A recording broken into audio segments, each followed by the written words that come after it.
بسم اللہ الرحمن الرحیم۔ جب آپ تنہا رہ جائے، آپ کے ہر دکھ، درد، پریشانی، تکلیف کی خبر صرف اللہ رب العزت کو ہے۔ جب کوئی ساتھ نہ دے تو ہر نماز کے بعد 100 بار، یعنی سب سے پہلے آپ نے نماز پڑھنا ہے، پھر اس کے بعد ان کلمات کو 100 بار پڑھنا ہے۔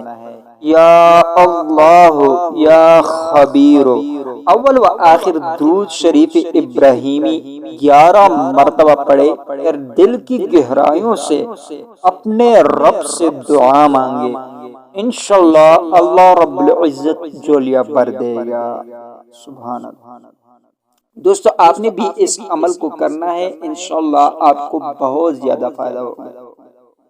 مزید اسلامک ویڈیوز دیکھنے کے لیے اخبار اسلامک ٹی وی چینل کو سبسکرائب کیجیے اور اس ویڈیو کو اپنے دوستوں کے ساتھ لازمی شیئر کیجیے۔ جزاک اللہ خیر۔